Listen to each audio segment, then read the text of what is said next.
Anh không làm đó thiệt.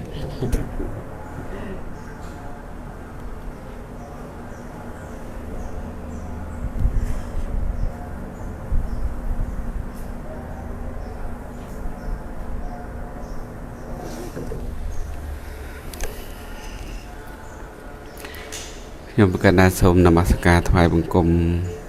ព្រះរតនត្រ័យសូមក្រាបថ្វាយបង្គំលោកឪព្រះមហាវិមលធម្មពេញសែមព្រះរាជាគណៈថ្នាក់តូនៃព្រះរាជាគណៈព្រះរាជាណាចក្រកម្ពុជាព្រះចៅតកាវត្តរាជបូរខេត្តសៀមរាបថ្ងៃនេះខ្ញុំគណៈអាត្មាភាពបាននិមន្តមកផ្ទាល់មកកាន់វត្តដែលលោកឪគង់នៅទីនេះ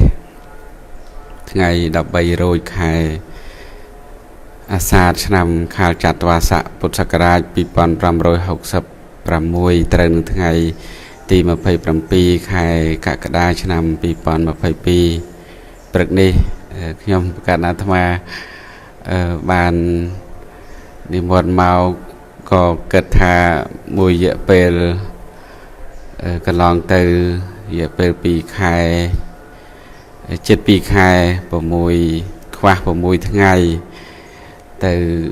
ទឹកដីសហរដ្ឋអាមេរិកចូលរួមពិធីបុណ្យវិសាខបូជានៅទីនោះហើយក៏បាននិមន្តទៅតាមបណ្ដារដ្ឋផ្សេងញាតិញោមពុទ្ធបរិស័ទនៅសហរដ្ឋអាមេរិកគ្រប់ទីកន្លែងបានតាមដានមើលតាមការឡាយពធទេសនារបស់លោកឪក៏មានសេចក្តីជ្រះថ្លាគ្រប់ទីកន្លែងកាន់តែញាតិញោមមិនបានមកផ្ទាល់តែផ្ដាំការសួរសុខទុក្ខប្រកេនលោកឪមានព្រះសុខភាពយ៉ាងណាហើយ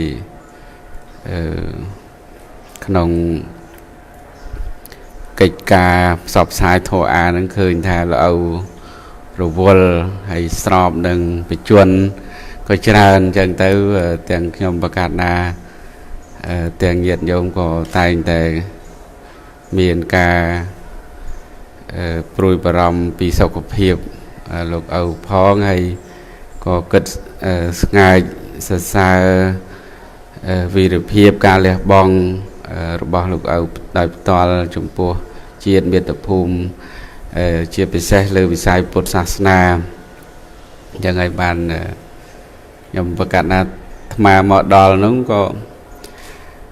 កិច្ចការងារច្រើនទៅក៏បខំធ្វើទៅអាពាតបានមួយរយៈដែរអាពាត 4-5 ថ្ងៃទៅឥឡូវជាពីអាពាតទៅក៏ឆ្លៀតមកថ្វាយបង្គំលោកឪដោយផ្ទាល់ព្រោះខានជួបលោកឪផ្ទាល់នឹងយូរខែដែរឃើញទៅតាមបណ្ដាញតាមដានមើលស្ដាប់អីចឹងមកហោហែចឹងទេថ្ងៃនេះក៏បានមកក្រាបថ្វាយបង្គំហើយសូមពិតប្រគេនលោកឪដែរថាញាតិញោមគាត់បានផ្ញើជាថ្នាំផ្ញើជាបច្ច័យ4ដើម្បីបវារណាលោកឪប្រើប្រាស់តាមសំគោលដល់ព្រះវិន័យចឹងទេខ្ញុំប្រកាសអាត្មាឆ្លៀតក្នុងឱកាសនេះក៏សូមភ្ជាប់នឹងការទទួលឱវាទខ្លីៗពីលោកឪផងបើលោកឪមានឱកាសគណៈសូមអរគុណនិងសូមអរគុណនិងសូមក្រាបថ្វាយបង្គំណា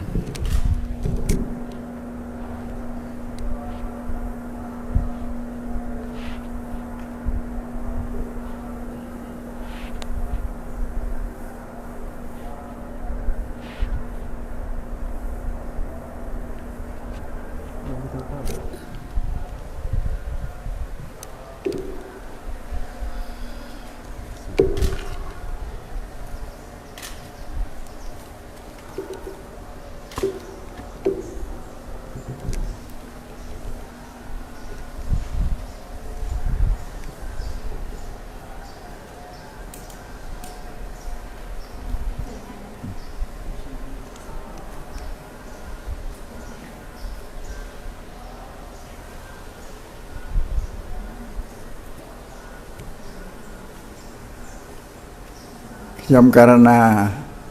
សូមប្រគេនពរចំពោះ ព្រះគ្រូច័ន្ទសុជន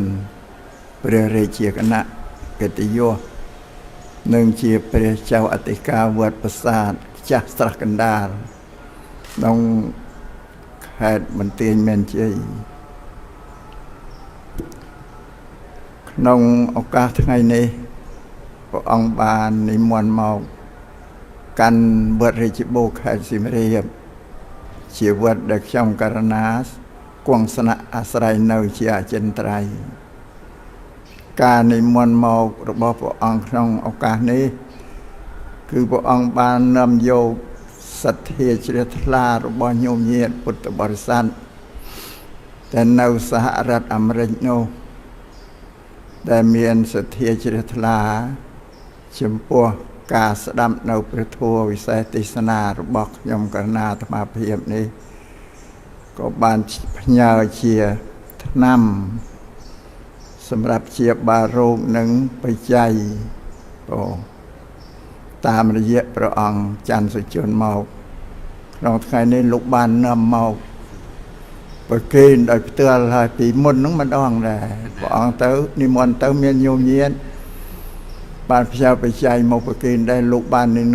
នាំយកបច្ច័យហ្នឹងមកប្រគេនដោយផ្ទាល់តែម្ដងអត់មានផ្ញើតាមរយៈណាទេសូមញោមញាតិពុទ្ធបរិស័ទទាំងឡាយនៅជ្រាប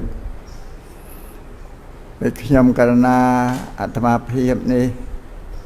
ការសម្ដែងធម៌ទេសនានេះក៏លើកតែអំពីពុទ្ធវចនៈគឺពាក្យទូលមានព្រានប្រដៅរបស់ព្រះសម្មាសម្ពុទ្ធដែលមានកត់ត្រានៅក្នុងគម្ពីរបត្រៃបិដកគឺព្រះវិន័យព្រះសូត្រព្រះអភិធម្មនឹងមកសម្ដែងដោយត្រង់ហើយក៏ពន្យល់ញោមញាតិពុទ្ធបរិស័ទទាំងឡាយគ្រប់គ្នាក្នុងឋានៈជាបរិស័ទនៅឲ្យស្គាល់ឲ្យយល់ដឹងនៅសាសនធម៌កិច្ចបដិបត្តិក្នុងពុទ្ធសាសនាតើយើងគួរបដិបត្តិយ៉ាងណាឲ្យបានត្រឹមត្រូវទៅតាមសាសនធម៌របស់ព្រះសម្មាសម្ពុទ្ធនោះព្រោះអាត្មាភាពប្រមាលមើលទៅក្នុងប្រជុំនៃពុទ្ធបរិស័ទទាំងឡាយគ្រប់គ្នានៅក្នុងប្រទេសកម្ពុជាយើងនេះពិតមែនតែបរិស័ទដែលមានសទ្ធាជ្រះថ្លាក្នុងពុទ្ធសាសនានោះក៏ពិតមែនហើយប៉ុន្តែការជ្រះថ្លាក្រាន់ជាទំនៀមទំនើមតគ្នាក្លឹបឃើញហើយក៏ធ្វើតគ្នាជាលំដាប់មកម្ល៉េះហើយការបដិបត្តិទៅតាមពុទ្ធសាសនានឹងដូចជាមិនសូវត្រឹមត្រូវទេច្រើនមានពិធីខំខាងសាសនាក្រៅដទៃនឹងច្រើនដែលមានសេចក្តីសង្វេគសម្រាប់ញោមញាតិពុទ្ធបរិស័ទដែលមានវត្ថុបំណងប្រាថ្នាចង់ចេញតាទុកចង់បានសេចក្តីសុខនឹងដល់ទៅធ្វើការបដិបត្តិនោះមិនចំផ្លូវដែលចេញរួចចាក់ទុកទៅកាន់សេចក្តីសុខនឹងបានទេបានចេះតែព្យាយាមបញ្យល់ដល់ញោមញាតិពុទ្ធបរិស័ទនោះឲ្យបានយល់ពីពុទ្ធសាសនាប៉ុន្តែបច្ចុប្បន្ននេះឃើញញោមញាតិនៅក្នុងប្រទេសកម្ពុជានោះបានធ្វើដំណើរពីបណ្ដាខេត្តនានាជាពិសេសគឺរាជធានីភ្នំពេញមកថ្វាយបង្គំអាត្មាភាពនៅវត្តរាជបូរនោះហើយក៏ថ្លែងអំណរអរគុណចំពោះការដែលបានស្ដាប់ធម៌ទេសនារបស់អាត្មាភាពនឹងតែខ្ញុំកណាបិតាមិនកាន់ពុទ្ធសាសនាក៏ពិតមែនប៉ុន្តែអត់បានដឹងបានយល់ទេចេះតែធ្វើតាមគ្នាទៅបណ្ដោះឡូវបានស្ដាប់ធម៌ទេសនាព្រះអង្គបានយល់អំពីពុទ្ធសាសនាច្បាស់លាស់ហើយគាត់សម្ដែងប្រាប់ថាឥឡូវនេះសែនក៏ឈប់សែនហើយគាត់ពូលត្រង់ចឹងស្រោចទឹកក៏ឈប់ស្រោចហើយពាន់ស្រន់សុំគេក៏ឈប់សុំហើយបោះដៃក៏លែងចងហើយបដិសេធទាំងអស់អញ្ចឹងថាគាត់ឈប់ជ្រះថ្លាចឹងហ្នឹងក៏អាត្មាភាពមានបៃតិសមមនុស្សរីករាយសប្បាយជាទីបំផុតក្នុងការដែលក៏ស្ដាប់ធម៌ទេសនាទៅក៏យល់ហើយមិនត្រឹមតែជាចាស់ជាបាសិកាសំបីពួកមន្ត្រីរាជការ អ្នកអុញ្ញាលោកជំទាវអីដល់ច្រើនក៏ស្ដាប់យល់ពុទ្ធសាសនាច្រើនបានធ្វើដំណើរកាន់មកជួបនឹងអាត្មាភាពនឹងជាច្រើននៅវត្តរាជបូរថ្លែងអំណរអរគុណប៉ុន្តែខ្ញុំកណាអាត្មាភាពនេះក៏ដោយញោមញាតជ្រាបហើយថាវ័យនៅចាស់ជារាជ្រុលទៅហើយ80លើសទៅហើយចាស់ក៏ធ្វើដែរណា82ដងទេបើម្ល៉េះហើយចេះតែខំធ្វើការផ្សព្វផ្សាយសាសនានោះដើម្បីឲ្យញោមញាតពុទ្ធបរិស័ទនឹងបានយល់បានជ្រាបប៉ុន្តែអាត្មាភាពសូមបញ្ជាក់ញោមញាតធ្វើឡើយត្បិតតែអាត្មាភាពនឹងចាស់ទៅហើយបានមានបញ្ញវន្តសង្ឃចំនួនក្រោយនេះនៅច្រើនណាស់ដោយព្រះអង្គច័ន្ទសុជនចៅអធិការវត្តខ្ចាស់នេះជាដើមលោកគឺជាបញ្ញវន្តសង្ឃមួយរូបពោលដែលផ្សព្វផ្សាយពុទ្ធសាសនាដោយត្រង់តែម្ដងនឹងមានសង្ឃឹមថានៅអត់យអាត្មាទៅមានបញ្ញវន្តសង្ឃជាច្រើនទៀតហៅទំពាំងស្នងរស័យហ្នឹងនឹងសំញោមញាតពុទ្ធបរិស័ទឡាយក៏អនុមោទនាអបអរសាទរចំពោះបញ្ញវន្តសង្ឃយើងដែលលោកនៅវ័យក្មេងជាច្រើនហ្នឹងគឺពិតជាលោកសម្ដែងនៅសាសនធម៌របស់ព្រះសម្មាសម្ពុទ្ធនឹងជំរាបផ្សព្វផ្សាយជូនញោមញាតដោយត្រង់តែម្ដងញោមត្រង់ត្រាប់ស្ដាប់ទៅនឹងបានបដិបត្តិតាមសាសនធម៌អាចរំដោះខ្លួនចេញពីទុក្ខបានព្រោះនឹងសូមថ្លែងអំណរអរគុណចំពោះញោមញាតដែលមានសទ្ធាជ្រះថ្លាតាំងពីសហរដ្ឋអាមេរិកនឹងមកបណ្ដល់ក៏ឈៀបញើព្រោះទឹកចិត្តសទ្ធាជ្រះថ្លារបស់ព្រះអង្គច័ន្ទសុជនលោកបាននាំមកហ្នឹងនេះអាត្មាសូមជម្រាបនេះ2ដងហើយណានេះលើកទី2ចាប់ខ្ញុំកណាសូមថ្លែងអំណរអរគុណចំពោះព្រះអង្គដែលបានពំនាំយកសទ្ធាជ្រះថ្លារបស់ញោមញាតមកប្រគល់លោកខ្ញុំកណាដោយផ្ទាល់តែម្ដងរយៈស្រេចហេតុនេះអាត្មាភាពនឹងសូមជូនពរសព្វសាធុការដល់ញោមញាតទាំងអស់ដែលជាម្ចាស់សម័យទាននោះសូមញោមញាតធ្វើទឹកចិត្តរីករាយទទួលនៅពរសព្វសានេះដូចតទៅរតនៈឯណាមួយក្នុងលោកមានច្រើនបែបច្រើនយ៉ាងរតនៈទាំងនោះពុំស្មើនឹងពុទ្ធរតនៈធម្មរតនៈសង្ឃរតនៈឡើយព្រោះហេតុនោះសំសេរីសួស្តីទាំងឡាយកើតមានដល់អ្នកទាំងឡាយទាំងបុរសទាំងស្ត្រីនោះចូលបាននៅប្រយោជន៍បាននៅសេចក្តីសុខចូលចម្រើនក្នុងព្រះពុទ្ធសាសនាចូលកុំឲ្យមានរោគឲ្យបាននៅសេចក្តីសុខព្រមទាំងញាតិទាំងឡាយគ្រប់គ្នា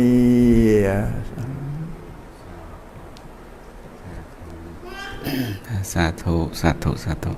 អរគុណលោកឪសូមផ្សាយមេត្តាចិត្តអស់គ្នាញាតិញោមជួយនៅនេះបងនឹងឧទ្ទិសបុណ្យឧទ្ទិសទានសូមជូនមេផលចំពោះទៅដល់មេដាបេដាគុណគ្រូឧបជាយាចាគុណយាតកា7សន្តានជីដូនជីតារស់នៅក្តីណាស់លោកម្ចាស់ចែកឋានសូមជូនមេផលកុសលតកានសូមសុខសែមខ្សាដល់ឋានផុតទុក្ខបត្តាចនិទុក្ខាភយបត្តាចនិភយសោកបត្តាចនិសោកាហោតុសាពេបិបាននិណោសត្វទាំងឡាយទាំងពួងដែលដល់ហើយសូមឲ្យជាសត្វបាត់សេចក្តីទុក្ខទៅដែលដល់ហើយនៅភ័យសូមឲ្យជាសត្វបាត់ភ័យទៅដែលដល់ហើយនៅសេចក្តីសោកជាសត្វបាត់សេចក្តីសោកទៅអងសូមឲ្យព្រះពុទ្ធសាសនារុងរឿងចម្រើនសូមឲ្យព្រះពុទ្ធសាសនាផ្សាយទូទៅពេញសកលលោកសូមឲ្យលោកទាំងមូលបានប្រកបដោយសន្តិភាពព្រះសក្យមុនីសម្ពុទ្ធទ្រង់ត្រាស់ថាណដ្ឋិសន្តិបារាំងសុខੰពុំមានសេចក្តីសុខដតីក្រៅអំពីសេចក្តីស្ងប់ឡើយ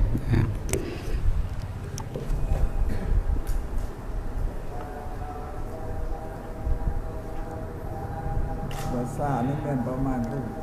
ភាសានេះ250អង្គច្រើន